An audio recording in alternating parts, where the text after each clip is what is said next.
আগুন আয় পড়ছে না, বাদ দেও চলবে এমনি, আবার পিছিয়ে যাও চলো পিছিয়ে যাও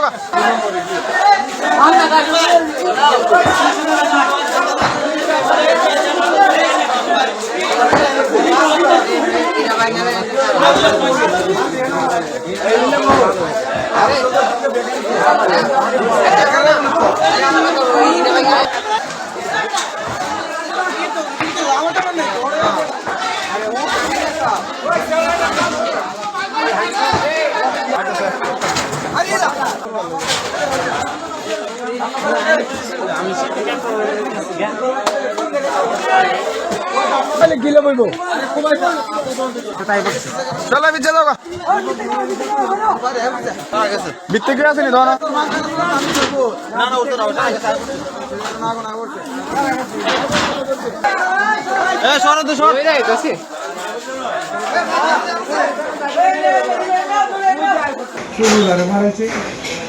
বাইরে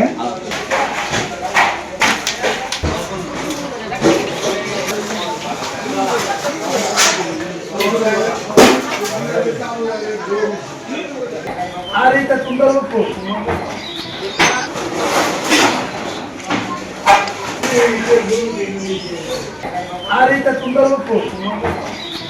শিমলগঞ্জ বাজারে যে আগুন লাগছে, গরিব থেকে আইতে অনেকক্ষণ সময় লাগছে। অনেকক্ষণ আসার পরে রাস্তাঘাটও ছিল না, বলে আগুন 1.5 ঘন্টা চলছে, কিন্তু ফায়ার সার্ভিসে আগুন যে জায়গায় লাগছে এই জায়গায় আসতে পারে না। 1.5 ঘন্টা চলার পরে তারপরে আইসা সব ছাই হয়েছে গা, এখন আসছে। এখন পানি দিলেই কি না দিলেই কি পুরা ছাই হয়েছে গা, আসার কোনো লাভ হইল না। যেটাই গ্রামের ভিতরে যদি কোনো একটা ফায়ার সার্ভিসের গাড়ি ঘোড়ার একটা স্থান জায়গা করতো, গ্রামের যত দোকানপাট আছে সবগুলো বাইসে যাইত। এখন আমাদের যে অবস্থা, ভৈরবের গ্রামগঞ্জ সবই উন্নতি হইতাছে।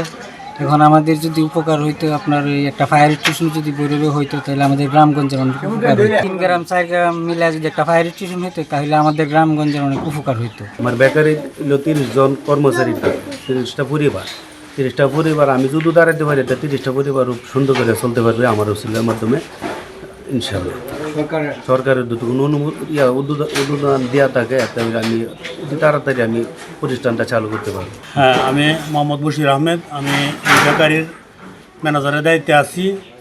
কালকে রাত্রে প্রায় 12টা সাড়ে 12টার দিকে হঠাৎ করে আমার কাছে ফোন যায় যে বেকারিতে আগুন লাগছে।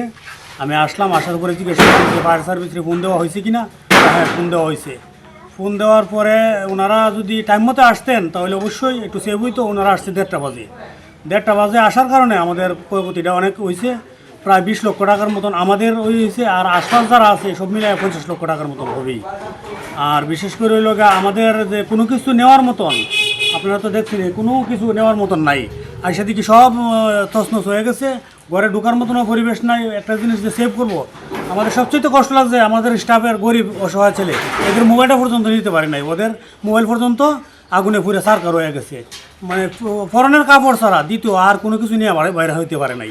আমরা আইসা ঢোকার মতন কোনো সিচুয়েশন নাই। এই অবস্থায় আমরা রাতটা পার করছি। তারপরে ফায়ার সার্ভিসের সহযোগিতা আমরা এলাকার কিছু পোলাপান ছিল এবং ছাত্র দলের একটা ছেলে খুব আপ্রাণ চেষ্টা করিয়া এই চেষ্টা করতে, মনে হয় যে ইউনিয়নের সভাপতি বা সেক্রেটারি হবে ছেলেটা, আমি ভালো করে চিনি না, তবে ছাত্র দলের ছেলেটা খুব চেষ্টা করছে। এর সহযোগিতাটা বিশেষ করে আমরা কাজে লাগছে বেশি। আমরা আমার বাড়ির মধ্যে বিদ্যুৎ আমরা এই বাচ্চা দই আছি পুরা সব তো ছাই গেছে।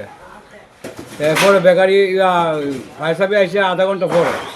আমার দোকান এটা স্টল, এরপরে এটার মধ্যে 1.5 লাখ টাকার মাল মতন আসছিল। এরপরে রাতে 11:30 বা একটা মনে করছে 11টা 11:30 দিকে হয়েছে আগুন লাগছে। আপনার দোকানে খবর ফায়াতে আইসি, আর সেটা মাল ভাতটা কিছু বাইর করতাম পারছি আর কিছু বাইর করতাম পারছি। শিমুলগঞ্জ বাজার ভৈরব কিশোরগঞ্জ 00:20 সময় আমরা একটা আগুনের সংবাদ পাই।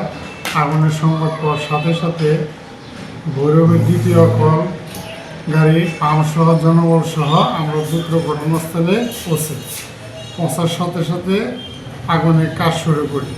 প্রতিমধ্যে ঘনকুয়াশা এবং রাস্তা ভাঙাচোরার কারণে আগুনে আমাদের একটু দেরি হয়। আর আগুন আমরা যাওয়ার সাথে সাথে নিয়ন্ত্রণে আনি এবং সম্পূর্ণ নির্বাপন করি। রাস্তাঘাট সরু এবং ভাঙাচোরার কারণে আমাদের যে পানিবাহী গাড়ি আছে এটা সাথে যাইতে পারলে আমরা আরও তাড়াতাড়ি আগুন নির্বাপন করতে পারি।